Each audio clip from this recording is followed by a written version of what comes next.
Hey, everyone, welcome to our next edition of Freedom Friday. Um, this week I'm going to do a presentation on scalar waves and find out what are scalar waves, how how can they be used, why are they so, well, basically not just important, they're basically the basic underlying structure of life itself. Um, and I'm going to present why I believe that so, and how we can actually utilize this incredible um, field of energy for enhancing our life. Um, so I will just share my screen and get into it.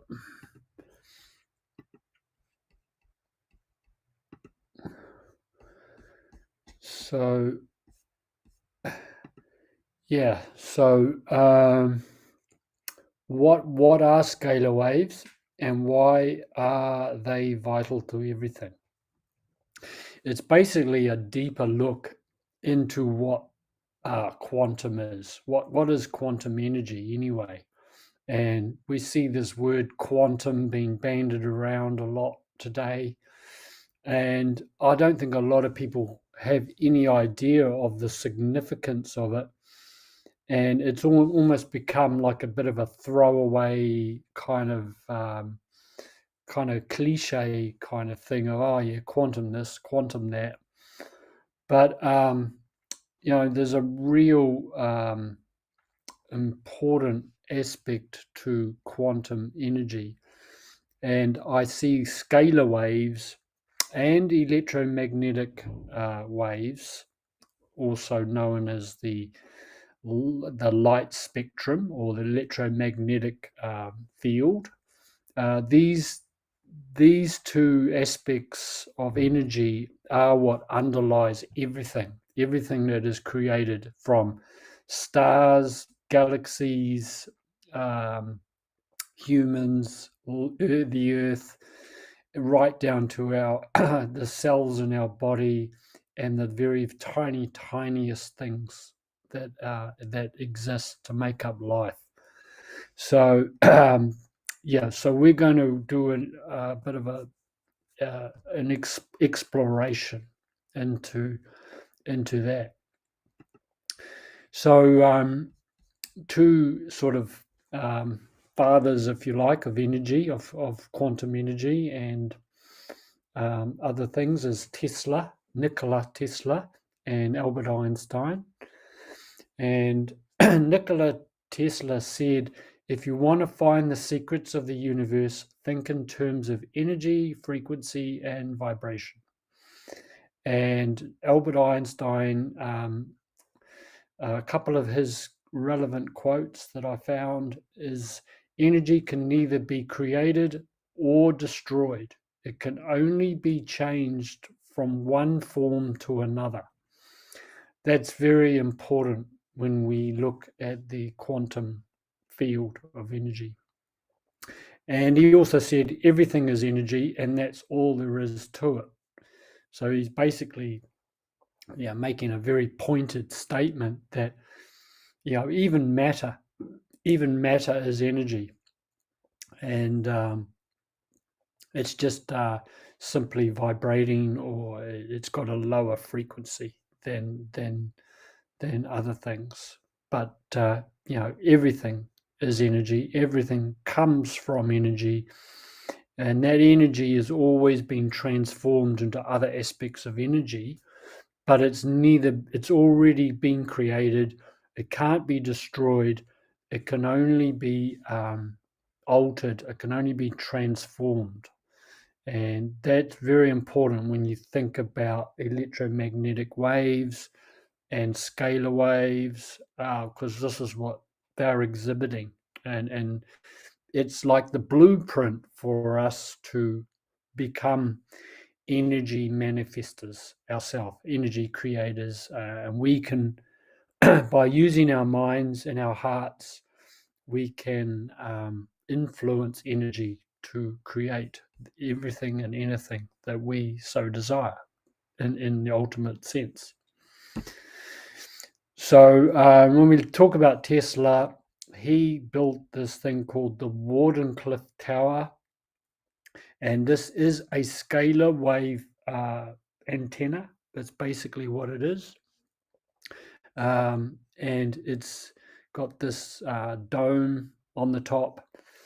So interestingly, when you have any sphere, if you have anything that is spherical, an apple, the earth, anything that is a sphere, whether it's man-made or not, will create a kind of a very small, or in the case of the earth, quite a large scalar field.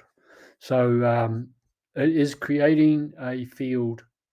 The field sort of is created from that shape, but it's the field that also created the actual earth and the orange as well. So it's basically everything, both at both ends. It's at both ends of the scale.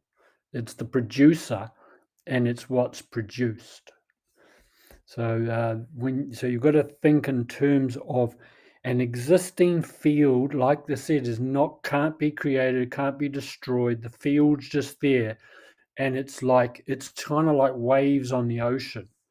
You have the ocean, and the waves can be big waves, little waves, but they're always moving, on the same ocean, and so it's basically it's already exists. Everything's already existing.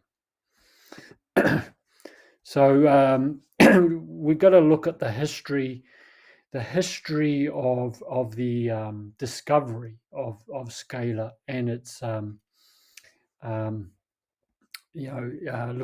to look back in the past to sort of understand it a bit. It was first discovered sometime in the 19th century by a guy called James Clerk Maxwell. And he actually he had all these, I think there was 12 very complex equations that basically proved that scalar existed.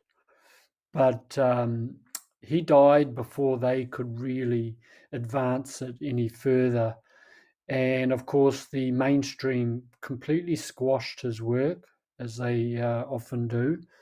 And they basically bastardized his work. And then they basically just swept it under the rug, basically. Then Nikola Tesla came along, and he was really the first one who demonstrated their existence and their application, the application of scalar by harnessing it using the Wardenclyffe Tower, and he created his Tesla coil. So coils, spheres, these are key kind of shapes, if you like, that can harness scalar, because scalar energy is all around us. It's everywhere around us, but in particular quantities in nature. It always comes back to nature, and wherever there's nature in abundance, there's going to be abundance of scalar waves. And Tesla referred to these waves as standing waves, or because they actually aren't actually waves in the traditional sense.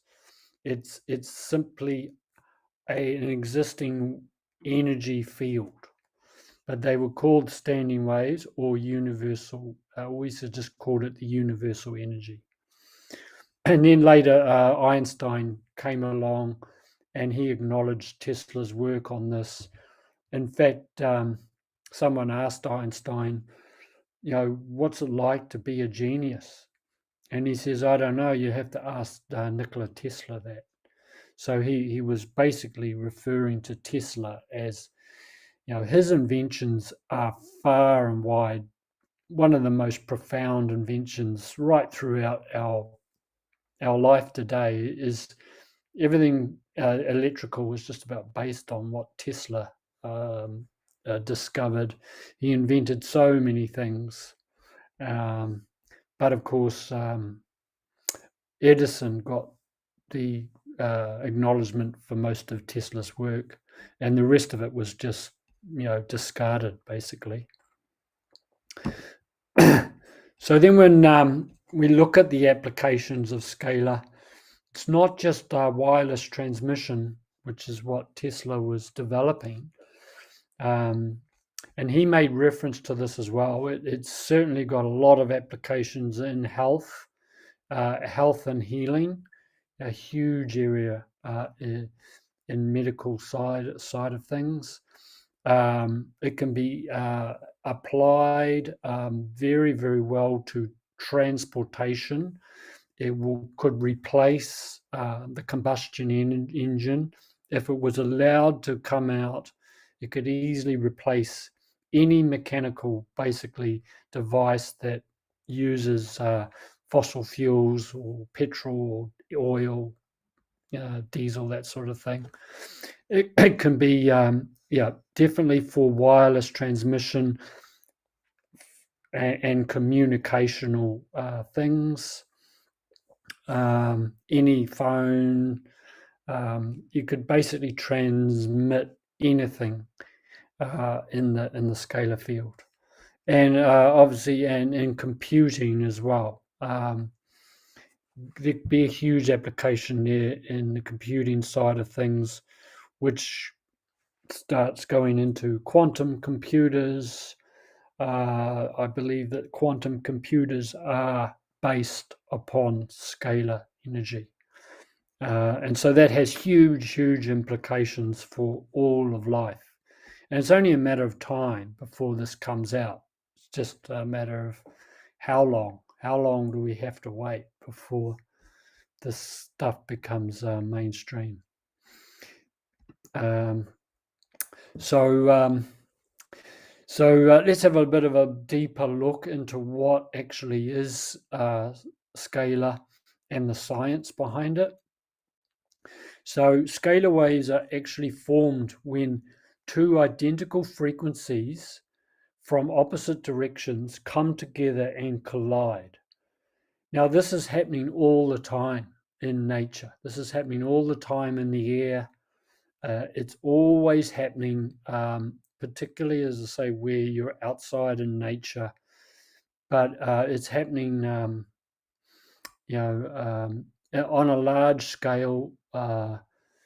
With when you see storms, it's happening basically it's occurring naturally in forests, storms, waterfalls, in clouds, basically everywhere out in space, in our atmosphere, in space, and outer space, as well as just outside, in the natural environment.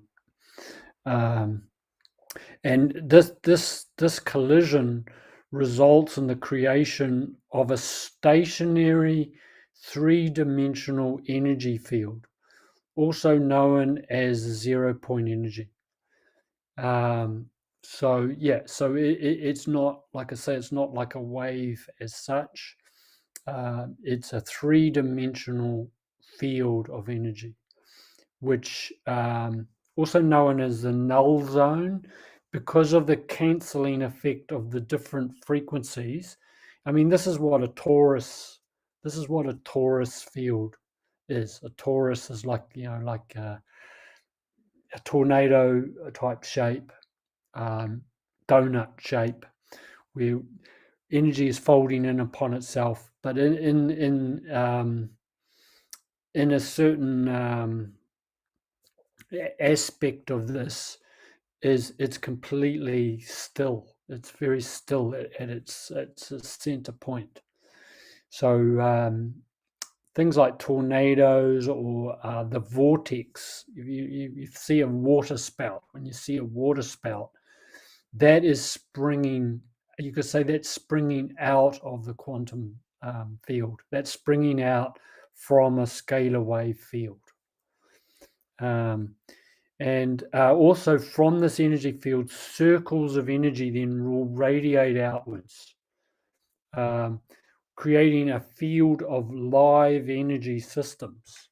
So this is how the Earth is created. It's how we are created.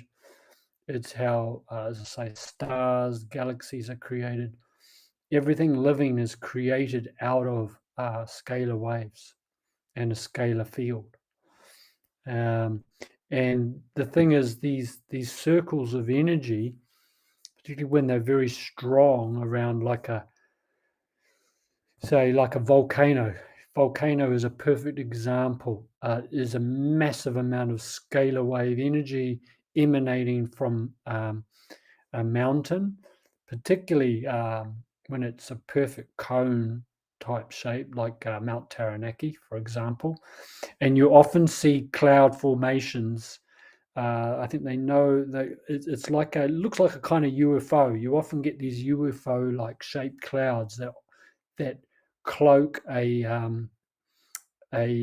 cone shape mountain, like Mount Fuji is another example, and that is caused by the scalar. That's caused by the scalar energy. And scalar waves are found, yeah, as I say, everywhere in nature. They are all around us, just in different concentrations. And obviously, when we are living in an artificial environment, when we're surrounded in these artificial Wi-Fi, and we are living in a fairly synthetic type world in our houses, that's where the scalar waves are not so present. They are not. They aren't prominent as such, and these other kind of harmful radiations take precedence. So this is why we need to get back to natural environments and have beneficial Wi-Fi instead of harmful Wi-Fi like 5G and that sort of thing. Even 4G, 3G, they aren't that great for us. They may not be totally debilitating for a lot of us, but they're ramping it up now to 5G, and that's not good. So scalar is also found in natural food, and it's found in our DNA as well. In fact, I'll go a bit more into the DNA near the end, but it's very, very important to see the tie-in between our DNA and our cellular structure and scalar. So it's, as I say, it's present on the very small things and on the very, very large. But even fruit, vegetables, they are going to be emitting a relatively high frequency of scalar, for the type, comparing it to, say, other things that we have in our environment, like, say, just a table, for instance, or plastic, or anything else that's sort of synthetic or not natural. So a scalar can be artificially created quite successfully. So there's nothing wrong with that. In fact, what you're doing is you're actually just harnessing the energy that's kind of already present. So it can be artificially created without any side effects at all. And this is where it's often used in healing, and the same with wireless transmission.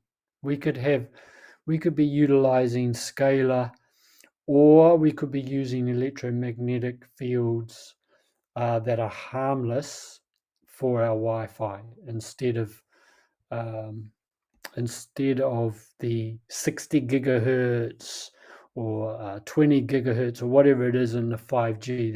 That's getting into a very harmful frequency range. But you can go on other areas of the spectrum where it's not only harmless, but it could even be beneficial.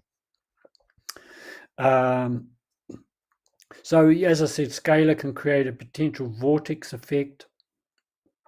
We see this when we empty the water down our plug hole. The water immediately takes a vortex effect to drain away. That's because of scalar. And again, with our DNA, it has the double helix spiral. It has a kind of vortex shape. That's not by accident. That's because of the scalar, and we see it in our atmosphere. Like, as I say, with a tornado or a hurricane, water spouts.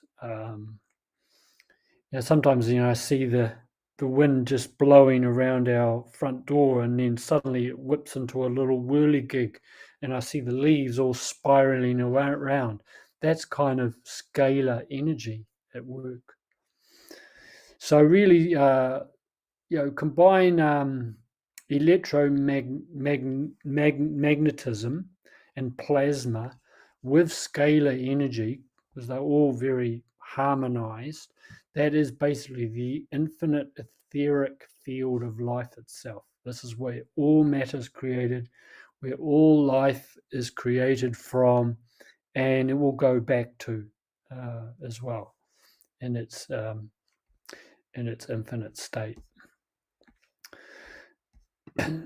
So here's an image showing a portion of the scalar wave, and it's only in two-dimensional, so you're not going to get a full idea of it because it is a three-dimensional kind of field, as we were saying. But it gives you an idea, and you have these sort of points that will have an end point, two end points, and this is where life springs from the points, and where it collapses here into these small narrow points. That's where life comes from, is out of those points. It condenses into matter at the points. So here's a good example. If you tied a piece of rope to an end, and you had both ends in your hand, and then you flicked the rope, it would create like a scalar-like pattern. So that's just sort of like another sort of example of what it looks like in a two-dimensional sense. So how does scalar work? And what is the difference with electromagnetic waves? This is very important, as we can't confuse the two. So electromagnetic wave examples are X-rays, radio waves, light waves, such as infrared, and also now what we've come to know as terahertz. These are electromagnetic frequencies. And then scalar examples are neutrino meaning very, very, very tiny little particles, nanoparticles. They basically have a mass only a fraction above zero. So they're basically the closest thing to a wave of energy. These are some of the smallest things that have been observed by our sort of mainstream scientists, if you like, always looking for the particle. They will not acknowledge the wave very rarely because they just don't want to go there. So neutrinos give off a type of radiation, which is scalar. Sound waves are scalar, and plasma waves are scalar. Plasma meaning the electric aspect of the universe. So this is why plasma is so important. It's why sound can affect us so deeply and provide such amazing healing. So this is really shows you the comparison. Electromagnetic waves travel like an actual wave, just like you would see on the ocean. Wave traveling on the ocean, that is caused by electromagnetic frequency. They're also called transverse waves, and they're measured in hertz frequency. So even the Earth has a hertz frequency of 7.83 hertz for standard, although it is now changing. Also known as the Schumann frequency, the Schumann resonance is also another example. And these travel like a wave through matter, through the air, through water, that sort of thing. But scalar encompasses a field. It's not actually a wave as such. It's just a field of energy. And that's why they call it a standing wave, because it's sort of standing. It's sort of, it's not moving as such. And that's why it's also called 0 point. So electromagnetic waves lose power over distance and cannot pass through solid metal objects. Scalar does not lose power and can travel through anything. So scalar waves from space are hitting Earth all the time, and they're going right through the Earth, right through us. This is happening continuously, 24/7, every second of every day.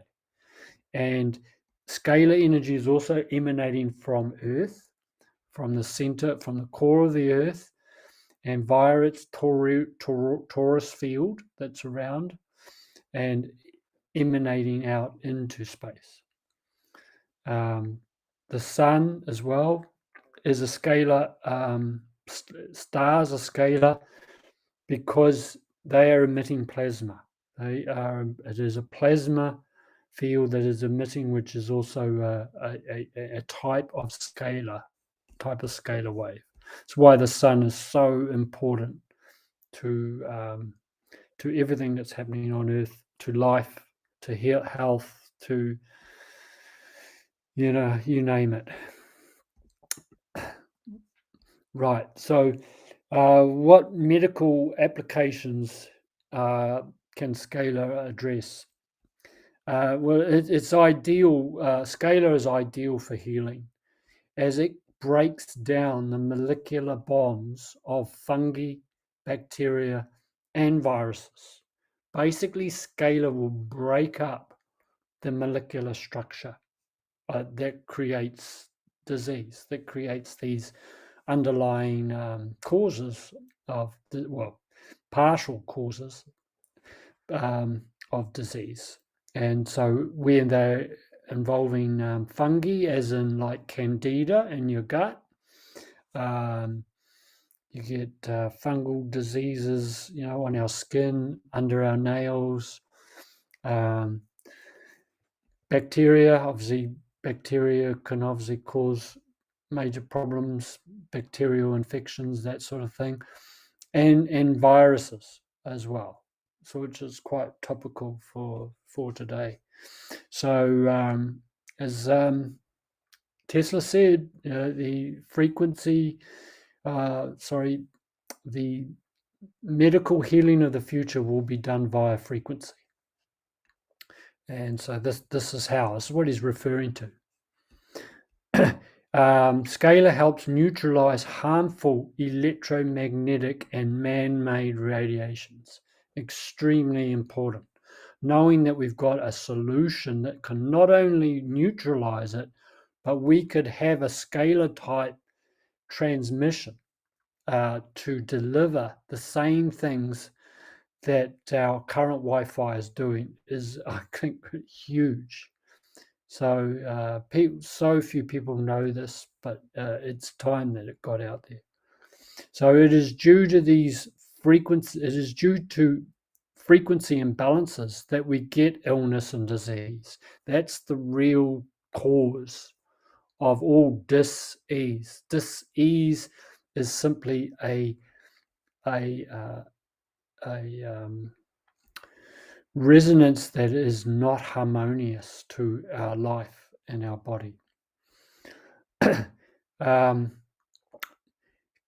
Scalar is a carrier of vital information. We commonly know as light, and it's the invisible light as well as the visible light, but it's also the invisible on the light spectrum, like radio waves, terahertz waves, microwaves, infrared waves, ultraviolet waves, gamma rays. Scalar is involved in all of that. Scalar waves can penetrate into and through anything, including our cellular structure, which is why it can affect us at a cellular level so well. And it's we'll go into so what I was going to say is the body, when you're subjected to a lot of scalar scalar field, that helps the body to transport nutrients into your cells faster and more efficiently, and it eliminates waste more efficiently. So this is why just going for a walk in nature is why it's so good for you. It's helping. You're starting to activate a scalar kind of effect, but this can be greatly enhanced through some of the technology that's coming. So we'll touch on at the end. So basically, health issues that Scalar can assist with, really, in a nutshell, it's all of them. Not medical advice. I'm not a medical advisor, but it's a fact. It's just the truth. And this is why the medical establishment absolutely won't go there. This is why they want to pump us full of pills, and they want to channel us into their particle-based health, not energy-based health. And so we really, this is where I believe if we can come into understanding things like this is what is going to bring this crazy matrix that we live in down. We just simply need to understand and know knowledge like this, and then put our minds together to create things to assist these type of devices to come into play. And this is what is going to send us all into a better world, because that knowledge then will translate into applications, implementations that will, then everyone will know that these exist. Everyone will know how it works through experience. Everyone will have feedback through creating devices, or just knowing that knowledge and just getting to take it really to heart and start sharing that information with others.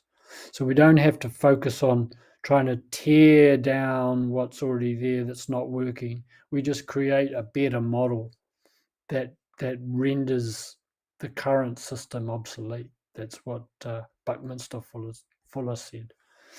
So it certainly provides you greater energy, and it's creating greater energy because it's providing real a type of tiny voltage of energy that can be measured to every single cell. So when the cells are low on their photonic energy, then we are going to be very low on energy. Then we can't think properly. we can't, we're not as active, and so we're really just like working on a very minimal power. So we need to increase our battery, and the batteries are in every cell. The cells contain the battery. So that's where we need to focus on. And so it's going to resolve immune issues, gut disorders, any kind of pain, arthritis. It's particularly good at cleansing the body of any and all toxins. It's going to increase our cognitive function. As I say, it can clear candida and fungus. It's going to work on reducing inflammation. It'll improve eyesight, hearing, our skin tone, basically everything and anything. And even our DNA is a scalar wave generator. So, by subjecting our bodies to scalar, that's only going to improve our DNA at a fundamental level. So I can show you a whole bunch of images that are showing the presence of scalar. This is a cymatic. I think this is a cymatic. This is a wave pattern in water, but it's showing a perfect scalar pattern. Which, by the way, when Tesla had his scalar antenna, it looked almost identical to this. I have seen it. I didn't share the photo, but he has a scalar antenna, and it was shaped much like that. Very, very similar. There's another pattern that's scalar induced. That is definitely cymatics.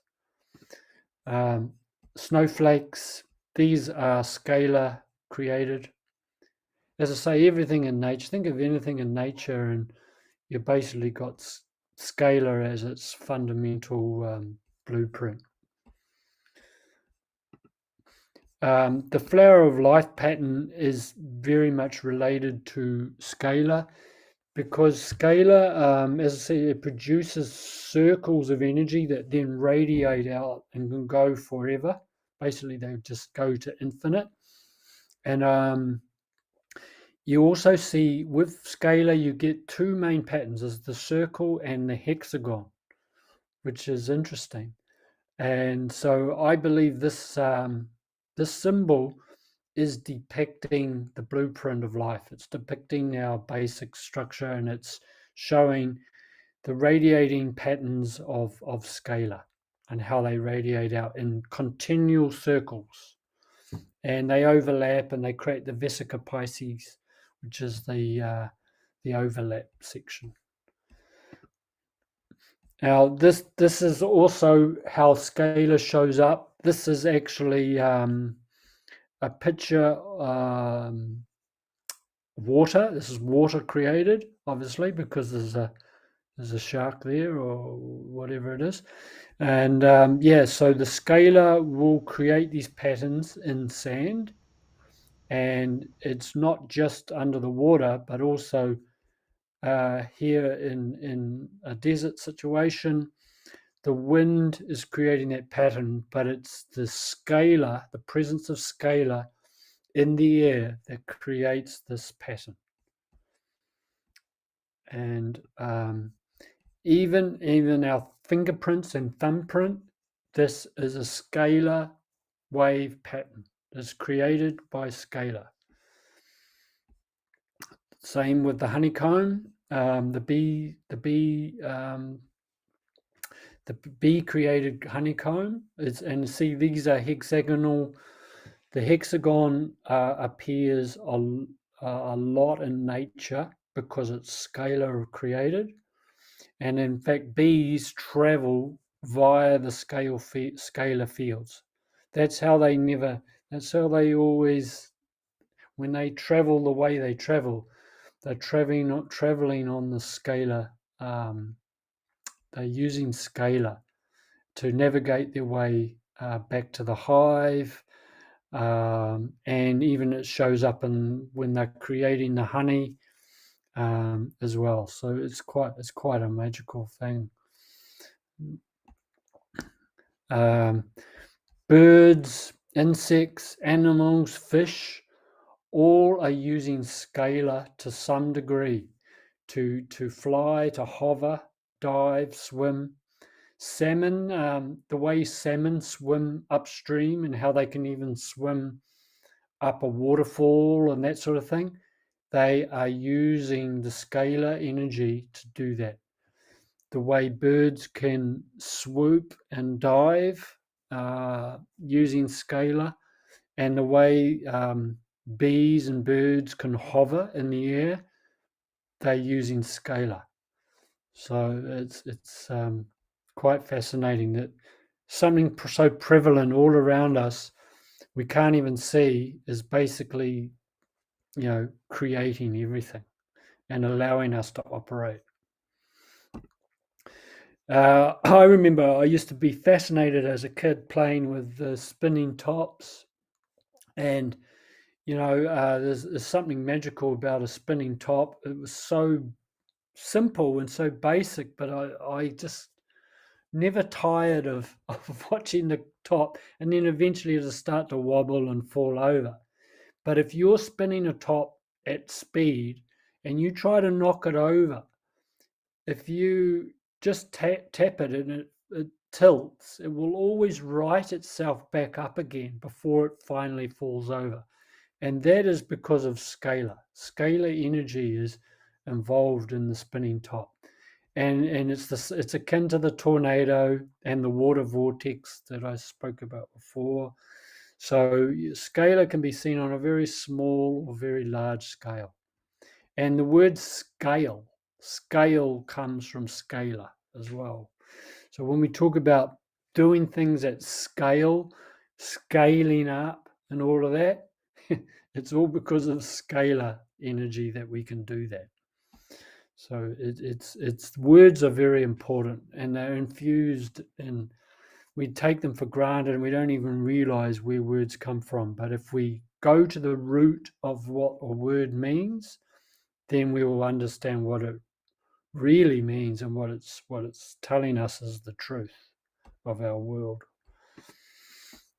So here, the scalar is everywhere in outer space, and it's what's behind the formation of stars, galaxies. This is a Taurus field that is being somehow measured by some sort of technology. And yeah, here's the Earth with the Taurus field around the Earth. They've put it so that it goes right around the Earth, but I've seen a lot of compelling evidence that actually the scalar wave goes to the equator. It actually goes up out of the top of the north and south poles and comes into the equator. And then there's two Taurus fields, one for the north, one for the south. But I can't say definitely that is the truth, but I've seen a compelling argument that that's the case. But either way, there is a Taurus field around the Earth. This is why I do not believe in the flat Earth theory. I think the flat Earth theory is very, very flawed. And how can something be flat when everything else is spherical? And it's the sphere that is creating the scalar waves. It's partly to do with the shape that creates it. So, I think this whole flat Earth thing is basically a crock of bullshit, basically. Now here's a really interesting photo. It's a Curlian photograph showing a double helix pattern rising from a pyramid. This is a pyramid that is built to scale or to emulate the Great Pyramid of Giza. It's not the Great Pyramid of Giza, but it's built to exactly the same scale, and hence you're getting a DNA pattern emanating from the top. which further to me, it confirms that the pyramids are an energy generator. There's no doubt in my mind that it's one of their uses, along with other things. And this is why I believe they built them too. They can literally communicate out into space, because it's creating a scalar. This is a scalar type energy that is being emanated from the pyramids. And they've somehow, I believe, linked them up with other pyramids, so they all kind of communicating with each other. Our DNA is biophotonic, meaning it's giving off a type of light. Photons are a light particle or light wave, and it's completely natural. And this is produced by the scalar field. But also DNA itself produces a scalar field. So it's a self-fulfilling prophecy. The DNA, like I said, the scalar is creating the DNA, but the scalar is also maintaining the DNA and producing more scalar. So this is why our DNA is so sacred. It's why, the shape is all scalar type pattern. It's basically it is our operating system. And so, we have to protect ourselves against any potential DNA damage that can be done, as we know, for different methods. And I think that more work needs to be done on the so-called junk. The junk DNA is not junk. That is dormant DNA. It's just dormant. It's not junk. And it's part of our galactic seeding. We are human beings, I believe, and this is my opinion, but I believe that we are a seeded race from a whole series of galactic races, and that junk DNA is seeded by the galactics, waiting for a certain time when it will all get activated, it will all get turned on. And I think that our sun is a key, and the great central sun, and maybe other planets as well, other constellations, are going to have a major part in reactivating our DNA. And I'm going to close on, we do have a scalar device. It's called the iTerracare. You probably may have seen me promote it. I'm super pumped about this device, as I'm now using it and I can feel the benefits. It is incredible how it's getting results for so many people. And it's not only emitting scalar waves, it's also emitting electromagnetic terahertz, which is the conventional electromagnetic wave, and crystalline light energy. And so there's going to be some huge developments on the technology front with regards to health and all kinds of technology on transportation. The same things as what I spoke about at the beginning: wireless transmission, health and healing, computing, and communication systems, and even going into the financial sector, quantum computers and blockchain. These all have an aspect related to quantum energy, and whether people believe it or not, it absolutely does. They are tools that could be used for betterment or for detriment. It's all up to us to make sure it's for our betterment. There's other scalar devices I've come across as well. There's called the Energy Enhancement System. And there's another new one that I've heard called Rashi, I think it's called, or something like that. It's another scalar device. And the med beds are another scalar device. And I actually think that we're going to see an explosion of these kind of technologies in the coming decade. I think there'll be so many coming out that they won't be able to stop it. It will become an absolute flood. And we're going to see a dramatically new world in about, I believe, in 10 years plus. This world will be hugely, hugely changed for the better. So, yeah, so that's basically the end of my presentation. I haven't gone into huge detail. I want to sort of try and keep it, reasonably short, so you can only take in so much. But yeah, I welcome any if there's any comments. Anyone wants to put any comments in the chat as to queries or comments or anything. Love to hear it. Well, that was fascinating, Tony. And you know, talking about energy is always fascinating, and it's interesting that, like you say, it takes so long to percolate through the system, through the mainstream system. Like you say, Maxwell talked about it back in the 19th century. And it was Buckminster Fuller who, in the 30s or something, who said, uh, the way forward to solve a lot of our problems will be to look at in terms of energy. And and Einstein himself, I think he said something very similar.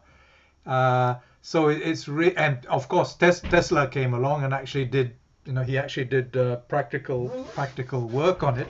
And it seems like he was taken out, and his work was kind of completely put in, just completely dampened.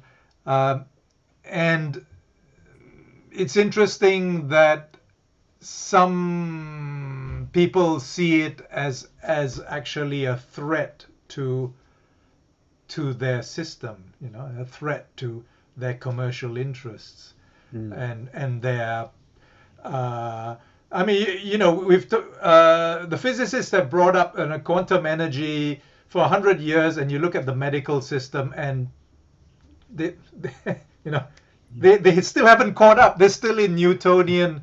Of course, they use all this latest technology and stuff, which probably has some kind of scalar frequency thing. But the way they talk, the way they're educated, the way they see a person is completely mechanical and Newtonian. 100 years after it was quantum energy was discovered. So obviously there's something slowing the learning process and the development process.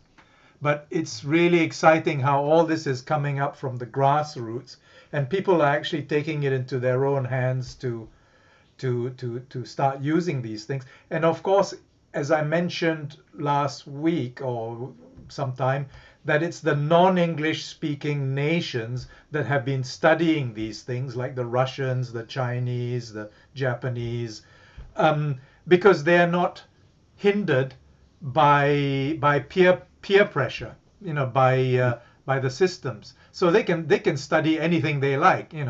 But the problem is, whatever research they do has to be translated, and usually is not published in the English speaking publications. So the English speaking world doesn't actually get to see it, and especially the professional academic world doesn't get to see all this stuff, unless they really look and look for it.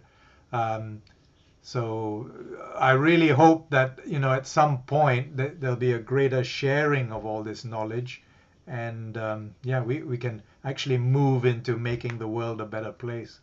Well, it's already happening, Yeah. and yeah, it's like this. They're saying follow the money. It's always Mm, about the money. yeah. Edison, I read the whole story about Tesla and Edison. You know, Mm, Edison was there because that was what he formed General Electric.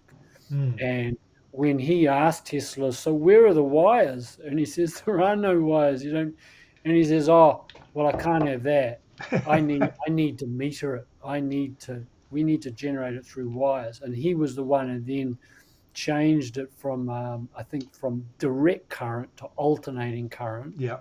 And alternating current is obviously it's a poor man's kind of electricity compared to direct current because direct current's really kind of yeah, Well, the direct current can't be carried over long distances. I think that was the thing.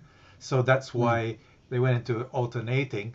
yeah, And I suppose there was a big push to put all these high voltage pylons across the whole of the U.S. And I know of some energy practitioners who fought in the what's his name, Beck, somebody Beck. He studied energy medicine, and he fought in mm. the courts against the mega pylons. Wow. We've got a scammer Oh in our yeah, name. yeah, we've got a dating site. Well, guys, if you want to follow that up, feel free. Um, Yeah, yeah, so he actually took these guys to court, and I think he won some of them. But those mega voltage things, spanned across the U.S. You don't need those if you're using scalar and using the proper technology. yeah. And Yeah. scalar can be transmitted across large distances. It could actually be totally harnessed to be Mm. very easily used for our Wi-Fi and all of that, but they Yeah. just choose not to. But I think that you know, as the system comes down, there's a lot more good things coming up in the ensuing chaos of a collapsing system that's going to give people a lot of confidence to make a play for all of these things Mm. because people are just over it. They're at their wits end.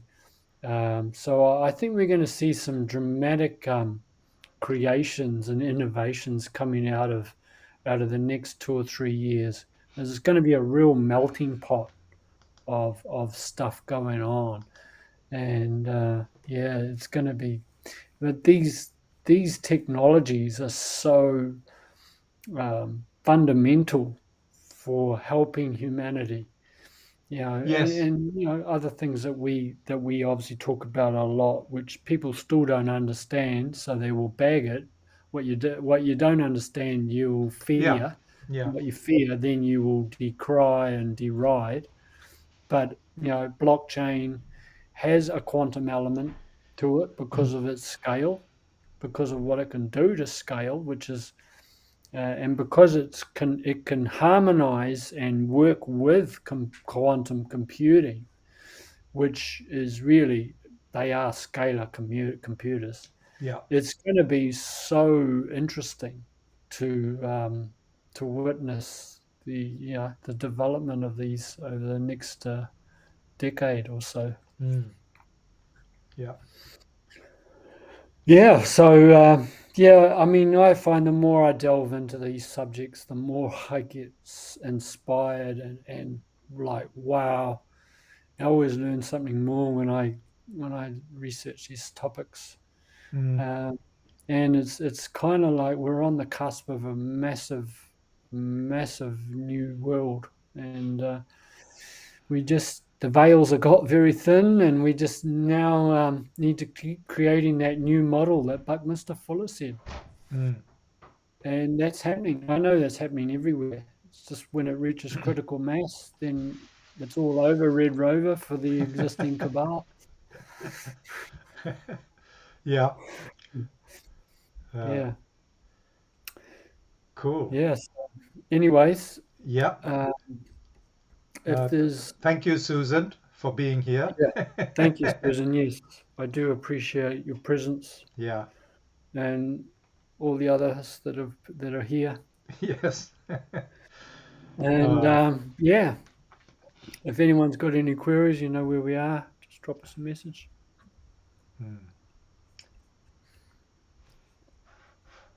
And have a good weekend. I guess we might as well just leave it there. Yep.